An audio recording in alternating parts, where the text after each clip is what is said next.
Thanks everybody for joining us. You are here with the Nevada County Cannabis Alliance and the Department of Cannabis Control tonight. This is our Get Legit education series, and tonight's session is State Cannabis Cultivation Licenses 101. I have a few introductions that I'd like to make before we get started. First, I want to introduce myself. My name is Maggie Phillipsborn. I'm the Director of Membership and Education here at the Nevada County Cannabis Alliance. I just want to take a second and thank everybody for taking the time to join us tonight. It is our hope that anyone interested in commercial cannabis here in Nevada County and anywhere in California will take the time to tune into these webinars to educate themselves fully and to continue to be or become stewards of the environment and our community. Our Get Legit education series provides the preparation necessary to assist in securing a local cultivation permit and a state cultivation license. The series includes webinars, support groups, business skill trainings, and a mentor program. All of our Get Legit webinars are online, free of charge, and open to the public. Each of our webinars are recorded, and they are available to watch online through our website. I will post the link to that in the chat feature here once we get started. I would like to acknowledge that the Get Legit education series is a very collective effort with Nevada County Media, the Nevada County Community Development Agency, the Nevada County Cannabis Compliance Division, the California Department of Cannabis Control, the California Department of Fish and Wildlife, the Central Valley Regional Water Quality Control Board, and the Division of Water Rights. I also want to give a couple of shout outs to some of our allied industry business sponsors for sticking with us through the pandemic and helping make this possible. Big shout out to Ag Natural, Gregerson Greenhouse, Hometown Hydroponics, Foresters Co-op, Moreland Consulting, the Humboldt Seed Company, Grow Generation, Rolling Hills Bookkeeping, and SC Labs. Thank you very much. For those of you here tonight who are not familiar with the Nevada County Cannabis Alliance, I'll give you a very brief overview, but we are a nonprofit trade association representing the local cannabis community here in Nevada County. Our mission is threefold: educate, advocate, and connect. We support public policy initiatives through representative advocacy. We provide educational opportunities and create space for connection within the industry and the greater community. Some of the services we provide to our members, first and foremost, a consistent voice and representation locally and as well at the state capitol through our statewide partner Origins Council. Please check them out. We offer monthly industry affairs calls that span topics from regenerative farming practices to business development skills, compliance needs, permitting assistance. Some of our upcoming calls, we have one coming up this month on FLCs and cannabis farm labor and employment and employing. We also have one coming up next month on site plan submittals and revisions and careful considerations for success on this. We just wrapped up a really inspiring call on cannabis equity, and there are always amazing topics and folks coming in to share information with us on these calls. We do record all of our industry affair calls. These recordings, as well as these webinars like tonight, are available to all of our members. We offer a buddy program that matches fully permitted farmers with those new folks coming into the system, which has been an extremely useful program to help people get sort of a bearing on what's going on and what needs to happen with their properties. We offer monthly farmer-to-farmer meetups for members to connect and share resources and just continue to have connection with one another, as well as seasonal supply chain industry mixers. I do want everybody in Nevada County to know that at the Monday following each of our Get Legit webinars, so this coming Monday, we offer permitting support groups. These are extremely useful opportunities. County staff comes and joins them. You can get your specific questions answered. These are great opportunities to continue to get the support that you need to get your permitting solidified, as well as any post-permitting renewals or other updates and stuff. These are great opportunities to get your questions answered. And I want to, this is actually our final Get Legit webinar of 2021, but we do have a whole new run of them starting at the beginning of the year. So please stay tuned for that. If you are not in contact and staying up to date with us, we have a bi-monthly newsletter that you can sign up for that we email out. We are on Facebook and Instagram, as well as our website is nccannabisalliance.org. And just a few notes on the format for tonight's webinar. There is a chat feature as well as a Q&A feature. Please use either of them. The Q&A feature is fantastic for typing in questions as they come to you throughout the presentation, and we will make sure to get to everybody's questions by the end of the webinar. So please utilize those. These sessions are what you make of them, so don't be shy and ask whatever questions you've got going on, and we are here to help answer those as best as possible. I am very thrilled to have with us Lindsay Rains again today. We are so grateful for your time and your continued assistance with our Get Legit webinars over the years.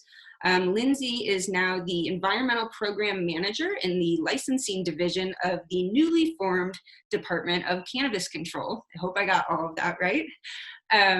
We are so grateful for your time. You have been Lindsay has been doing these Get Legit webinars with us for probably 3 or 4 years now, really since we've started them. And they get better every time. And this is the first with our newly consolidated state and agency. And so I just want to say thank you again for taking the time with us. And just a reminder to everybody to type questions out as they come to you through the presentation.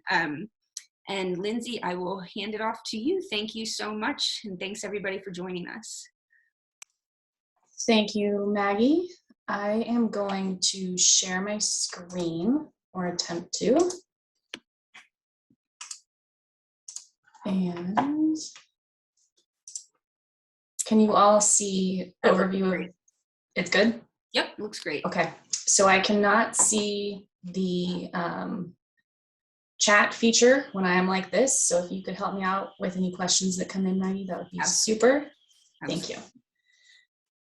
So thank you all for having me here again. I do wish we could be back in person, but this is what we've got, so we'll make the best of it.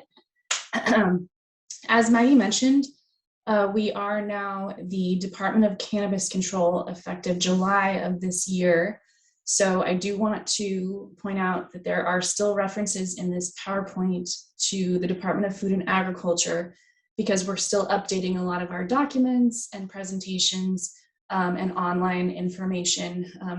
So it's a bit of a transition period for us. So please disregard the references to Food and Ag and know that this is a Department of Cannabis Control overview for cultivation licensing in specific, although we now are all responsible together for the licensing of all commercial cannabis activities. And as Maggie said, I'm Lindsay Rains. I'm the Environmental Program Manager within the Licensing Division.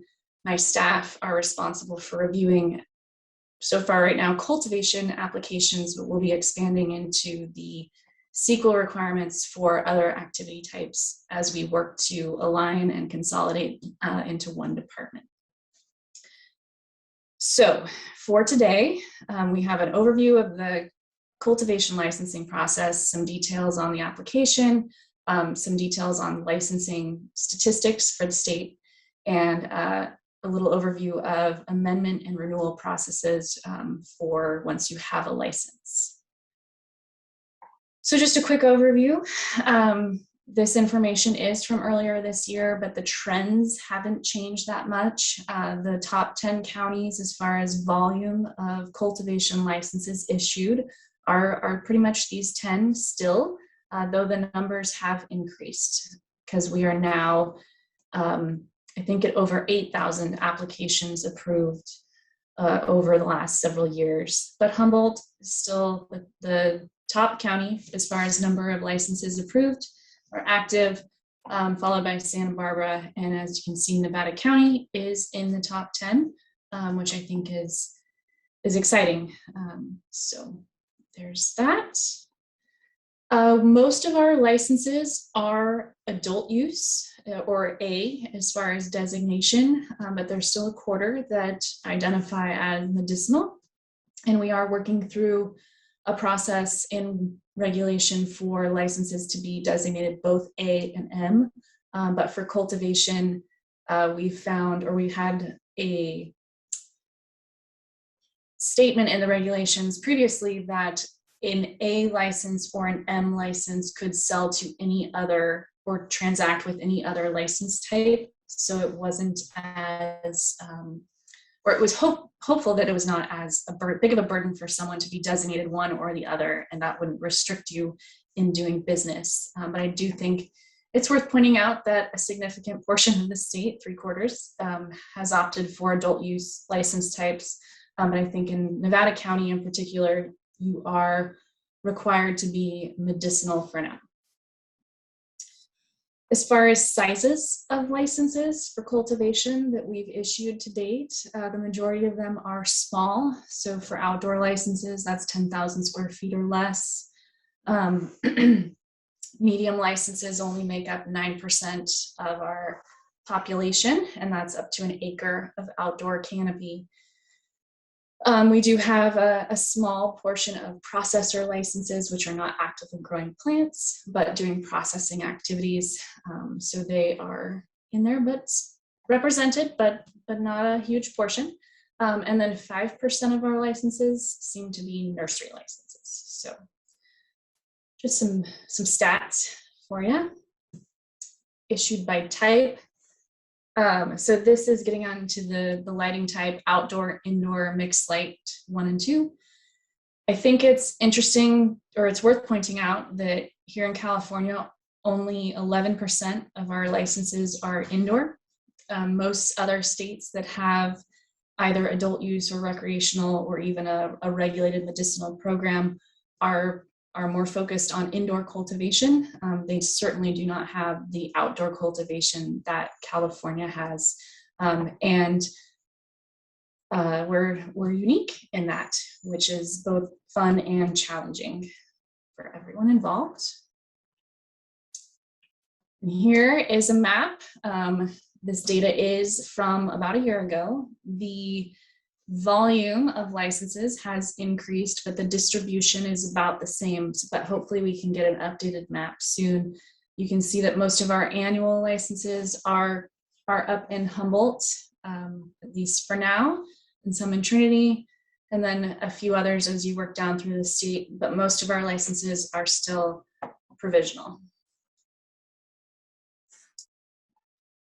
So getting into the process for how we review an application.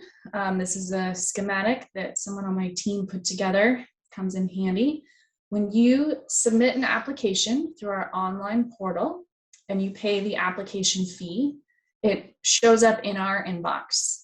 And someone on our team will then take it in the local verification group and send an email to the local jurisdiction who is the authority for that license to verify compliance at the local level. And once it passes through that, it goes on to what we call the administrative review, and we'll get into more details about what that entails in a minute. And then once that goes through the administrative review, it goes on to the scientific review, where we determine whether or not it's a provisional or annual license, or it meets those thresholds, and then approve the license. And then once the fee is paid, the license is issued. So at any one of these points, you could be dealing with someone on my team, and they may be asking you different questions. about your application, but this is the flow that we're working through as we process apps. And we did receive over 5,000 applications this year, which is the most we've received any year so far to date. So that was a bit of a tidal wave for us to get through. So please be patient with us. We are working as hard as possible on your applications if they've been submitted. So getting into the details of this process, when we are doing local verification, the team does address validation. So we're confirming that that location actually exists. We get applications for sites that are not real. So this is important, or they have coordinates that put them out in the Pacific Ocean. So this is where we validate that that place is real and it's in California, which is also very important. And then we transmit that email to the local jurisdiction. Now here is a very important thing to keep in mind when you are submitting that application to us. If you supply a local permit or authorization, then we give the local jurisdiction 10 calendar days to respond to us. If you do not supply that, it is an optional item on the application, then we are automatically required to give them 60 business days, which is quite a long time if you're trying to get something through relatively quickly. So I would encourage you, if you have the ability to upload a local permit, to make sure you do so. That can really speed up the review process. And so when those timeframes go by, or when we receive a response from the local jurisdiction, we either receive an in compliance, which is great, then it moves on to administrative review. We can receive a not in compliance response. And at that point, our review stops, and we work with the local jurisdiction to determine why someone is not in compliance, and that application may be recommended for denial if they cannot get into compliance with their local jurisdiction. So it's good to know where you stand with your locals before you submit the application and get a permit or an authorization in hand to speed up that process and get the 10 calendar day option. There is a reference in the law that if we do not receive a response at all from the local jurisdiction, either on our 10-day inquiry or our 60-day inquiry, that we assume that that applicant is in local compliance and move that on to administrative review.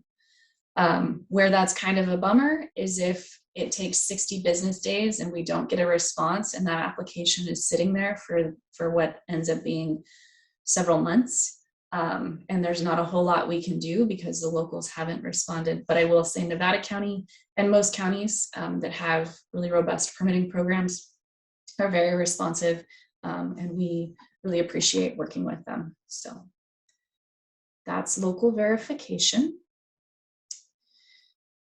So once the application moves on to the administrative review, we're looking at business entity structure. So the business formation documents, what's been filed with the Secretary of State, the seller's permit, that there's a surety bond present, that there are any other financial interests in other cannabis businesses.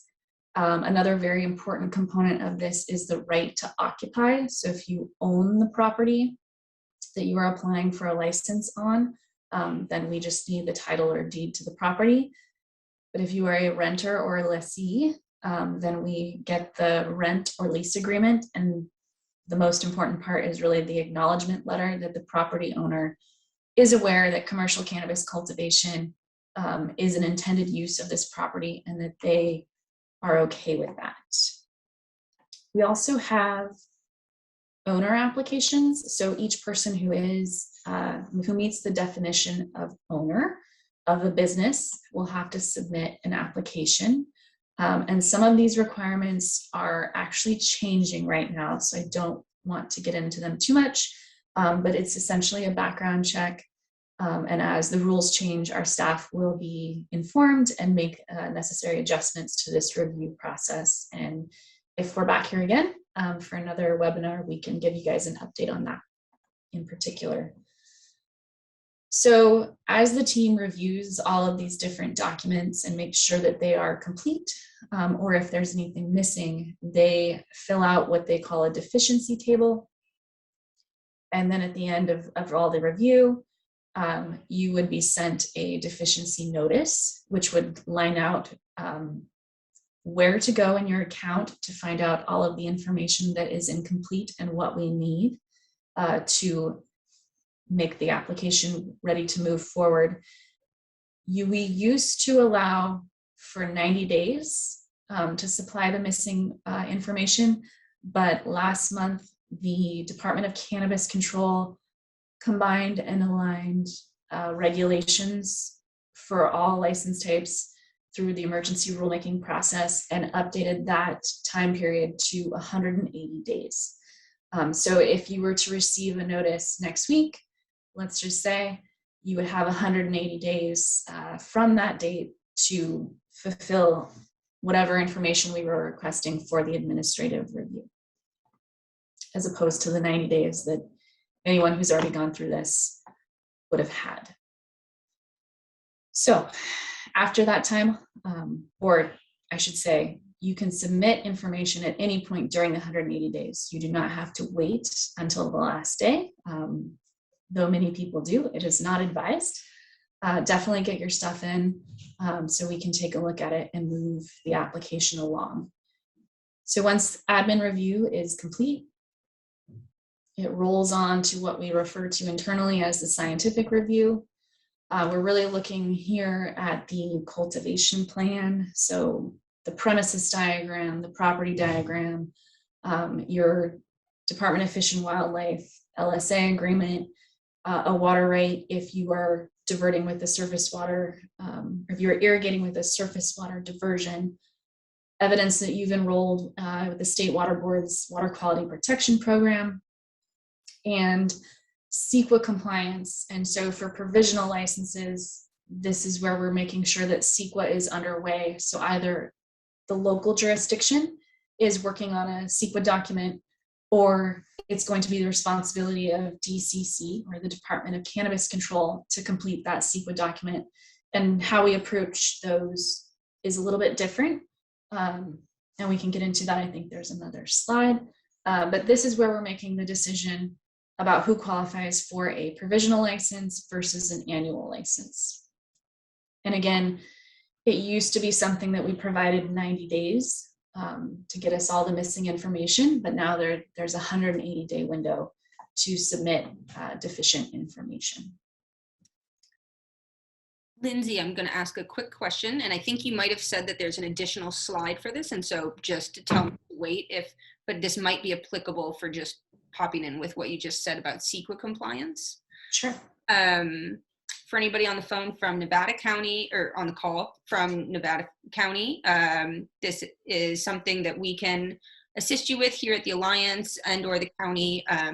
Nevada County did a full comprehensive EIR, and CEQA compliance is a big fat green check mark that we feel really great about. Thank you to everybody for that. There is a question here though, and I happen to know these folks are from a different county, but the question is if you know when there will be a self-certification checklist available for site-specific CEQA documentation. Self-certification. So that, I'm not sure. Yeah, or if there's just, are there documents available for site-specific CEQA needs? I know I believe this question is coming from Mendocino County. Okay, and that is a fair question. So thank you, Maggie, for jumping in. Nevada County, yes, wonderful. Great big green check mark on this. I am super stoked. And what that means is that the county is handling the site-specific CEQA document, and we've worked with them on that, and they are getting them to us as they complete them. And though we can transition those provisional licenses once that's complete to an annual license. In Mendocino County specifically, there was a similar pathway agreed to, where the county did a programmatic document, and they have a discretionary permit process that should include a site-specific document, which takes the form of what we call an Appendix G checklist, which essentially says that that particular site is in compliance with the programmatic CEQA document and the county's ordinance. And so without that Appendix G checklist signed off on by the county, we don't have a way to transition a Mendocino provisional license to an annual license. Self-certification, I think there's a CDFW self-cert program, but for CEQA and for the issuance of a state license, we either need to see a checklist or a document that indicates the project or activity is a subsequent activity under a programmatic document. So like a county like Nevada or Mendocino did an umbrella document, and everyone underneath just like submits their little, yes, I'm in compliance with this. Or a county or DCC would do a site-specific CEQA document, such as a mitigated negative declaration or a negative declaration, and we're seeing a lot of those in Lake County, and that's where there's no overarching programmatic document. They're just looking at the site and assessing it from there. And then the other option is that the site is categorically exempt from CEQA, and this would still require an agency, so either a local agency or a state agency, to sign off on that and agree that the site is categorically exempt from CEQA and file a notice of exemption. So there have been examples of that in Trinity County and Humboldt, where they've used we call it the CADEX option, for sites that they don't want to use that umbrella document. And I'm probably getting way too technical here, but I think it's really important to hear that we have worked extensively with each local jurisdiction who is permitting and walked through their process. And if the local jurisdiction has a discretionary permit, then they are the first ones to the table for CEQA and responsible for that site-specific document, whether it is a checklist, whether it is a categorical exemption, or a full-blown EIR or mitigated neg deck. So let me see. I know there's a CEQA slide coming up. I won't get into the weeds anymore on this until we get to that slide or at the end of the presentation, just to keep things going. But please jump in if there are more questions. That's perfect. Keep going. Okay, so once we get through that whole review process, we approve the application, and I should have updated this slide because the regulations adopted just a few weeks ago changed the time period that you had to pay for the license from 90 days to 60 days. So we increased the amount of time that you had to work on the pending application and supply deficient information, but the time period by which you must pay for the fee or pay the fee reduced from 90 to 60. Just an FYI. And once any of those time periods have lapsed, so either you've gone through the 180 days or the 60 days now, and you haven't either provided that information or paid that fee, the application will be considered abandoned and will no longer be something we can work on, and you'd have to reapply to go through with the process. And then, of course, quick note, technically you must have a state license to legally cultivate or do commercial cannabis activities in California. CEQA slide. Okay, here is essentially what I was alluding to earlier.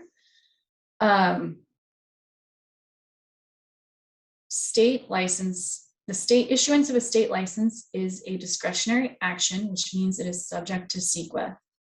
The adoption of an ordinance is also something that is, or a regulation is something that is subject to CEQA.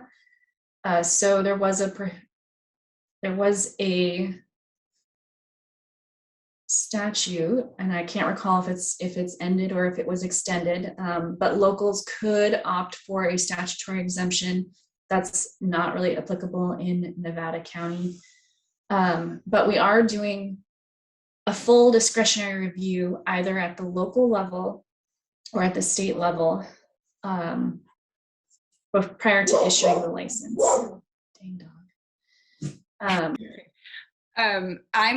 I'll jump in here for a second and just answer Katya's question here. Her question is Nevada County CEQA, if it satisfies the requirements or if each site still needs site-specific CEQA along with the one provided by the county.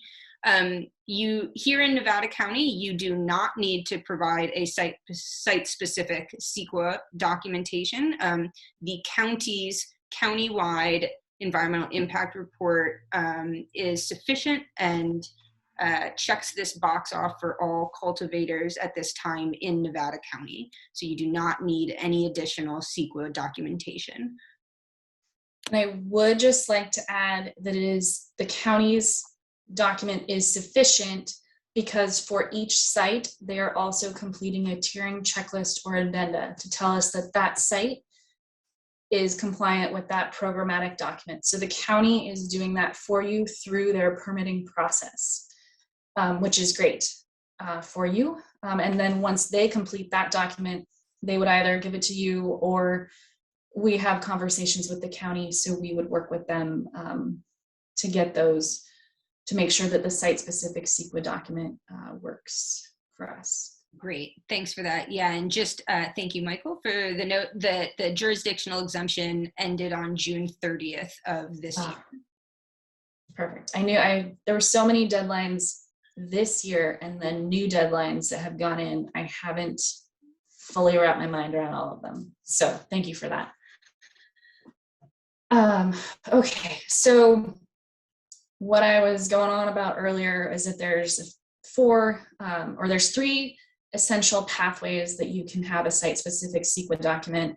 Either the site is categorically exempt and either the local jurisdiction determines that or the state determines that.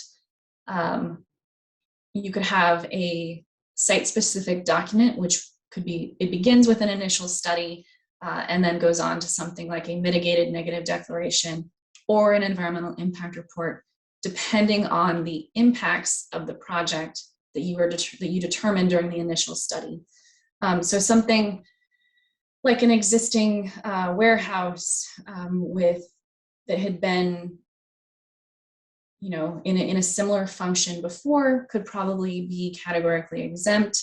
A site that is building a brand new greenhouse or expanding, like grading or expanding the area that they want to do cultivation is going to require government agencies to do CEQA when making the decision to approve those types of permits. And then Nevada County, Mendocino, Humboldt has this option.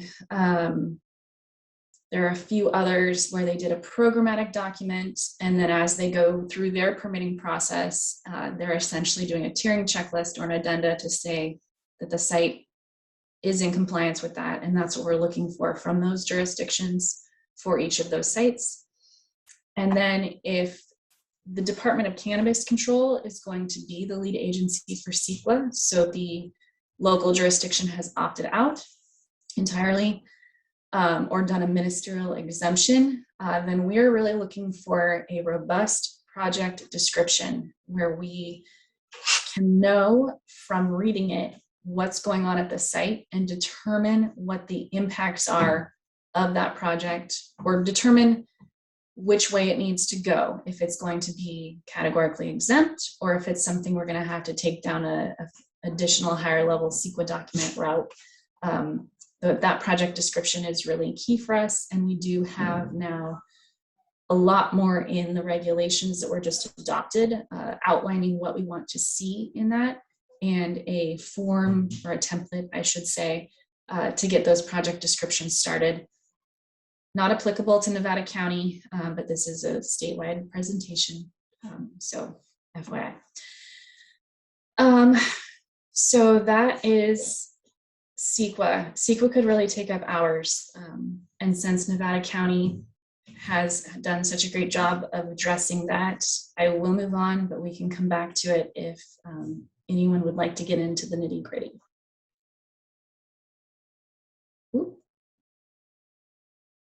Come on, computer, there we go. Okay, provisional cultivation licenses. So also adopted in the, or a new legislation this year, put in quite a few deadlines for provisional licenses and requirements for their renewal come next year, increased requirements for their renewal next year, and deadlines for us to issue them. So we are looking to verify that CEQA is underway. So in the case of Nevada County, they did a programmatic document and they communicate to us who they are in the process of permitting. And we understand that to mean that those sites have CEQA underway. And this comes through during the local verification process, or as we work with farmers as they submit their applications. But either way, there's one application that you submit, and then we determine whether it's a provisional license or an annual license threshold before we hit approve. Oh, okay, so I will just say that the deadline for us to issue provisional licenses, unless you're an equity applicant, I want to say is July of next year, and that the application must be submitted to us by March-ish of next year. So if you're looking to operate under a provisional license next year, you want to get that application in prior to March, and know that it can take us 4 to 6 months to approve a license. Hopefully we don't get inundated like we did this year. But that would be, that's not that far away. March is not that far away. So something to keep in mind. And once you are licensed, so now we're going to get into amendments and then renewals. Once you are licensed, either provisionally or annually, you're responsible for keeping your information with us up to date. And one of the ways to do that is through an administrative amendment. So everything that you submitted in the application that we approved through that administrative review, if you need to update owners, if your business information is changing, if you're changing who's going to be the designated responsible party, that can all be updated through an administrative amendment.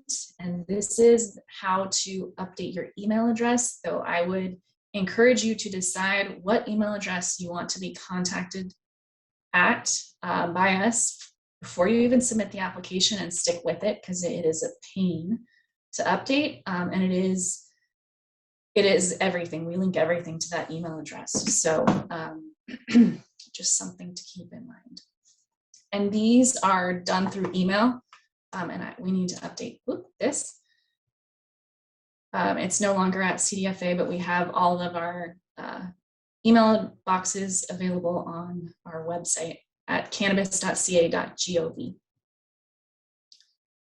So in addition to any administrative amendments that you may need to do during the license period, we also have science amendments. So if you're modifying the premises, so you need to move the canopy area, or you're moving your harvest storage area, or switching lighting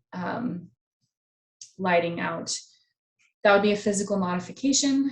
and that could be done through a science amendment, which there is an option online. It doesn't have to occur through an email. You can log into your account and choose to do a science amendment.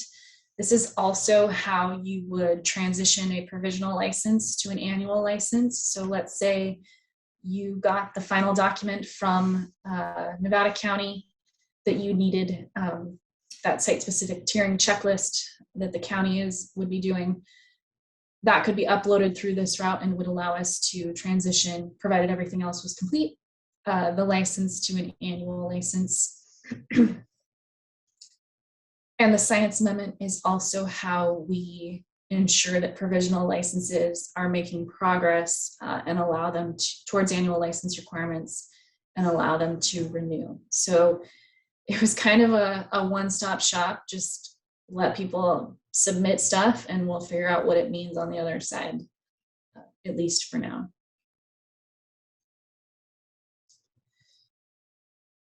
So some information on the transition of a provisional license to an annual license. When that occurs, so you get that final CEQA document or that final Department of Fish and Wildlife streambed alteration agreement, and you submit that to us and we hit approve, we change the license from a provisional to an annual in our system. So it will show up as an annual license. The expiration date will not change. You can submit that information at any time and we will accept it during the license period. So it doesn't have to be on renewal. It doesn't have to be like 6 months in. It's whenever you got it, send it to us. But it must be through a science amendment.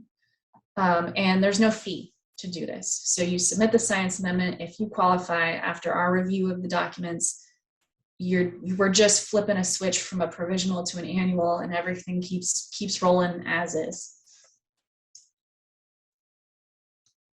And we need to update these items here. So yeah, so put into the chat for everybody the updated Department of Cannabis Control email address for any changes or updates to your state license. Thank you. Thank you. Okay, so renewals. Once you have your license, they do have to be renewed annually. You can do that through the system. You have the opportunity to do so 60 days prior to the expiration date and with a late fee 30 days following the expiration date. So I would encourage you to get in there before it expires. There is a fee, there is the annual license fee. So a late fee isn't worth it. Get in there 60 days prior and it's clicking this button, the renew the license amendment, and essentially you're going to attest that nothing has changed or submit to us anything that has changed, pay the fee, and we carry on. The license is renewed. For provisional licenses, we do, when you submit a science amendment, ask for evidence that you're making progress, and this is usually specific to a CEQA document being produced or that you're working with the Department of Fish and Wildlife. If that was incomplete, this isn't really applicable to Nevada County because we understand that they are making progress on their permits, and so that's in the hands of the local jurisdiction for now, but we would be in contact with them to ensure progress was being made. This slide would apply more to those in jurisdictions where the county or city is not doing this CEQA document.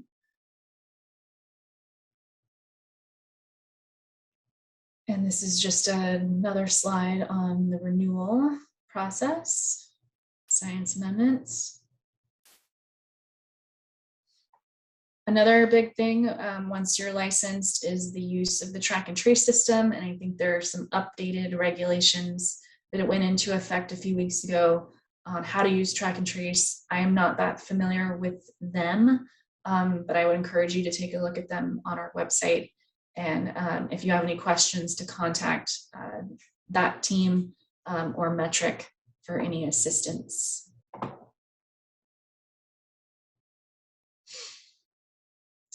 And I'm not sure if these are up to date. So again, please check the new regulations to make sure you're using metric according to the rules. And if you have any questions, please contact that team.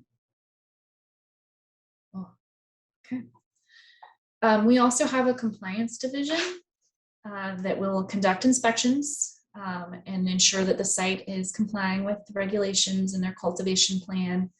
We contract with county ag commissioners' offices on this, so it may be a county staff person or a state staff person.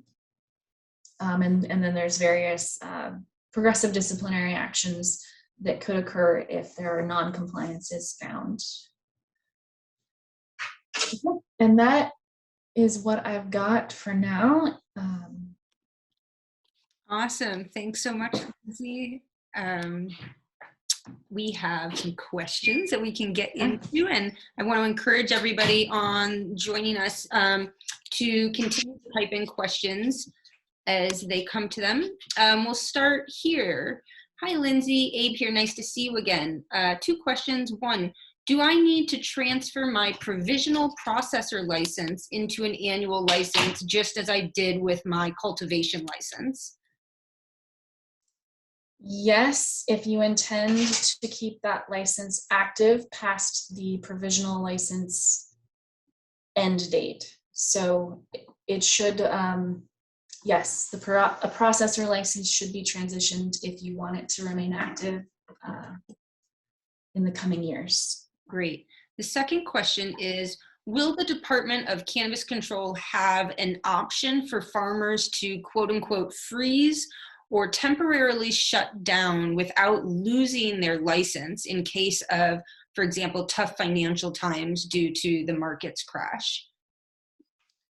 So that is a question we've been getting a lot lately, and we do allow for someone to close down and not be operational.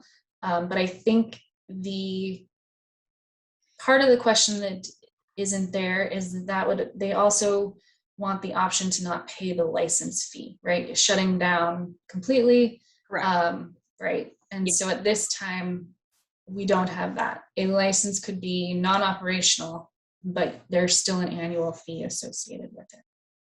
Great. Yeah, and I will just chime in that there is state advocacy taking place around this, that particular topic of fallowing, so to speak, licenses temporarily.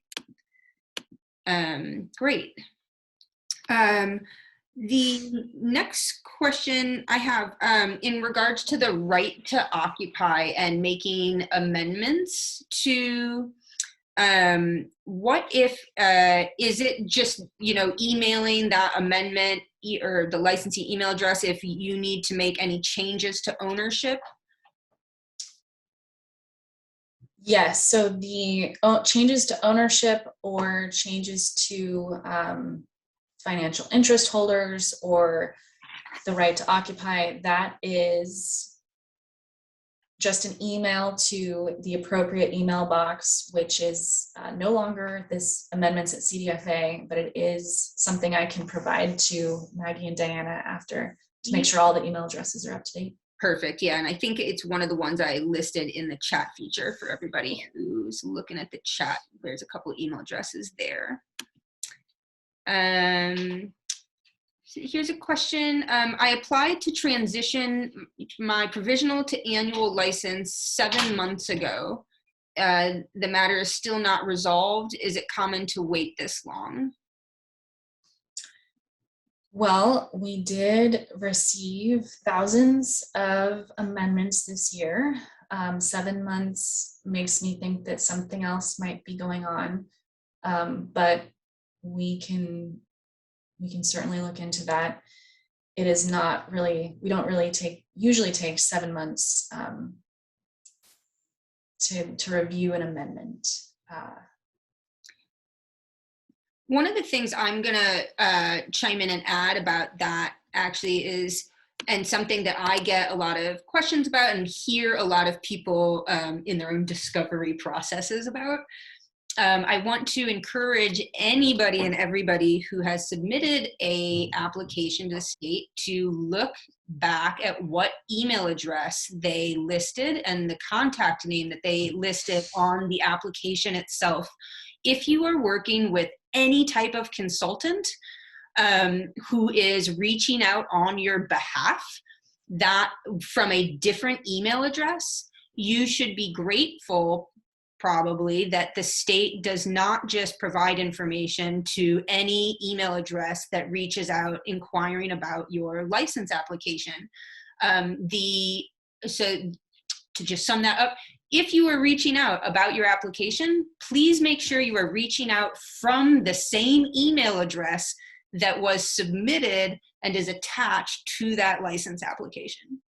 Does that sum that up a little bit? Yes, that is a great point. And then just to add to that, we have discovered recently that since moving to the Department of Cannabis Control, some of our emails are going to people's spam folders. So look for us there. Perfect. Too. Yeah, perfect. All right. Another question here we've got. Let's see, when did the 90-day to 60-day change for fees, and how does the change to 60 days for paying fees affect someone that had not paid before that change? So that went into effect, I believe, on September 27th of this year. That changed from 90 days to 60 days. And everyone who had been approved prior to September 27th and notified that they were being given 90 days will get that full 90 days. We have a few hundred in that boat. So great. The next question is about taxes, and I will just say that the licensing division does not have any control over taxes before I even ask the question, but I'll just state it for the record. Given the dramatic changes in wholesale pricing, are there any plans to move away from the per pound state tax to a % of revenue model? As you just mentioned, we have the licensing division has no oversight or any control of the taxation for cannabis in California. Yeah, and I would say this to add to that question. Tax reform is something that is very heavily engaged upon on the state level in terms of state advocacy priorities.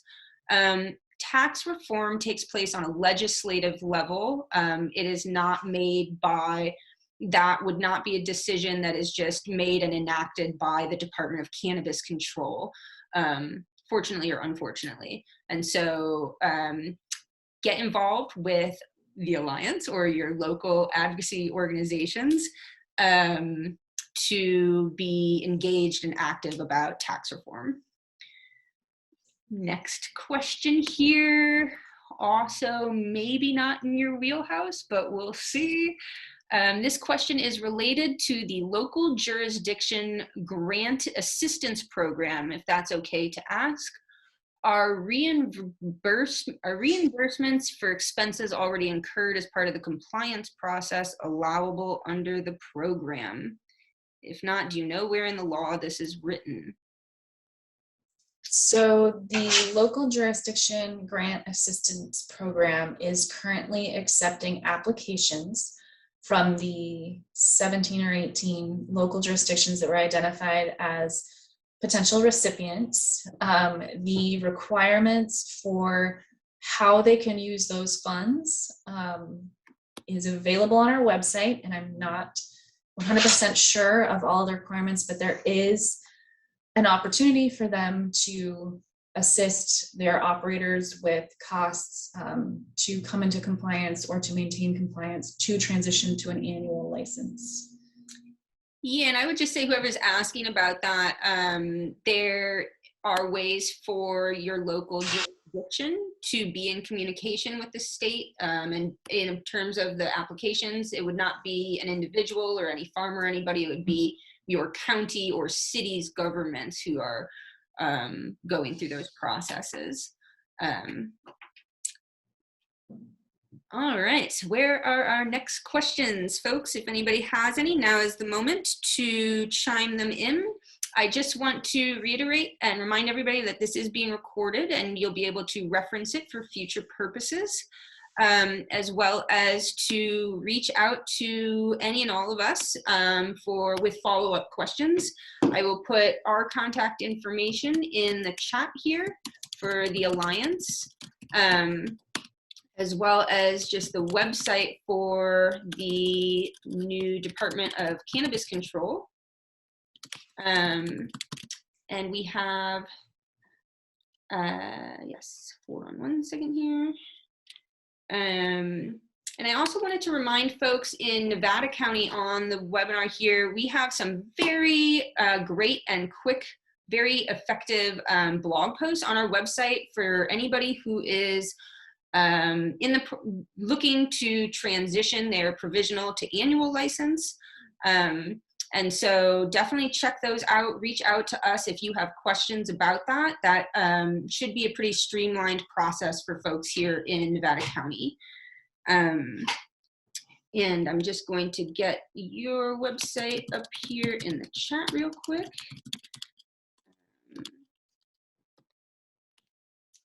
For folks. And do we have any more questions? Audience members, please take this opportunity if you'd like. You can type questions into the chat or into the Q&A feature. There's a number of thank yous, Lindsay, for this information. And